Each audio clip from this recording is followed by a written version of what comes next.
Now we're joined by our guest this morning, the person and name of Nkechi Emmanuel Layode. She's a professional and family systems counselor and therapist. As you know, I feel like we have an ideal person. We have a lot of questions for you this morning. Omobolade and I, okay, so at the start of the program, we stated the authority that we have on this particular conversation, considering the fact that we're actually both from two-parent households. So there's little experience we have and knowledge, we have on single-parent households. So, that's why it was very important for you to join us this morning. How are you doing, Nkechi? Fine. I'm doing fine. Thank you for coming. Yes. Thank you so much. Thank you too. I'm happy to be here. Yeah. Thank you. Yeah. So for the sake of definitions, very quickly, what is single parenting? What does a single parent household look like? Okay, for simplicity's sake, a single parent household is where there is one gender present to help raise the child or children. So it should be twins, triplets. So there's one gender available. It could be the man or the woman, and the wife or the husband, if they are widowed, or if the person got pregnant and never married. It could also be maybe single mom, for instance. So one gender available or presence. Because it's not just about the gender. You can have two people give birth to a child and maybe one of the parents still alive and hanging around, but is not present. He or she is not present in the life of that child to actually parent the child, go through the process of the child's life, understand what the child is becoming, understand what the child desires, want to become, and help to nurture the child, especially in their very formative years. So even if you have maybe an absent dad or a dad that comes once in a while, somehow you're still a single parent. You're still working with a single parent in that scenario. Okay, that's interesting because that question we were asking. Because we were not sure if we took a WhatsApp survey and then we're asking people their experiences on being single parents or if they had single parents, and then one person said that her mom is single, but then she has a great relationship with her dad, and they've been able to make it work, but she's not married, and I'm not sure if he's married too, but they don't live together, but the relationship is fantastic. So we weren't sure if we could categorize her as a single parent, or she was raised by a single parent, because the two figures are in her life, although one is more present than the other, but then they're not married, but then she's raised by her mom and then her dad also. So can she fall into that category? So I would not really say, since the dad is present in her life, then she's somehow being raised by both parents. So because honestly, parenting in this day and age is getting dynamic. For this particular person now, you're saying she doesn't even stay, if I got you correctly, with the mom. He doesn't stay with the mom, with the mom or with the dad. But they are very close. But they are very close. And you said he also has a great relationship with the dad. These parents are not married either, by the way. And they are not married, but they are experienced. Yes. But they are experienced. So he's actually being raised and nurtured by both parents, because from what he shared, there's some sort of consciousness and intentionality that they are putting into the relationship with him. So now that marriage owned and that marriage aspect, which of course is important and good if the parent choose to get married, they should, because it will bring in that close-knit environment, staying together, and it will bring in some sort of nurture that the truth is you cannot exchange for anything. But at this point, the guy is still being raised by both parents. It's just that they are not married, so it's making it a bit more complicated.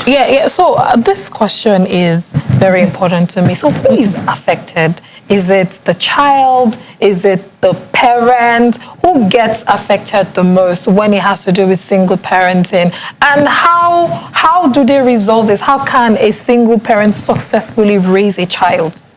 Okay, so about who is affected, I think all parties, but especially the child and the mother. Because I was having a conversation with a big sister recently, and she was sharing about how she had been apart for her husband. He was working in another part of the country, Nigeria, and it had just been a lot for a couple of years, and it has been a lot for her. Our daughters were at a very formative part of their life, and it was affecting for her, what she shared with me, it was affecting how she was raising the girls, some sort of discipline that she needed, she needed some things instilled by the male figure that she wasn't getting. So even though she's not, or they are not raised by maybe a single mom, just because of work, they're being separated, she was still getting affected, and she was sharing with me practically about how it wasn't happy, and how she really got into prayers and everything possible to make sure that her husband, gets back to the city where they all need to live together as a family. So of course the children are also affected. The children are also affected because there's an important role that the male and the female gender in the parenting relationship plays in raising children. So there are things that, for example, the father, I know it's obvious, but just to drive home our point, the father cannot breastfeed a child,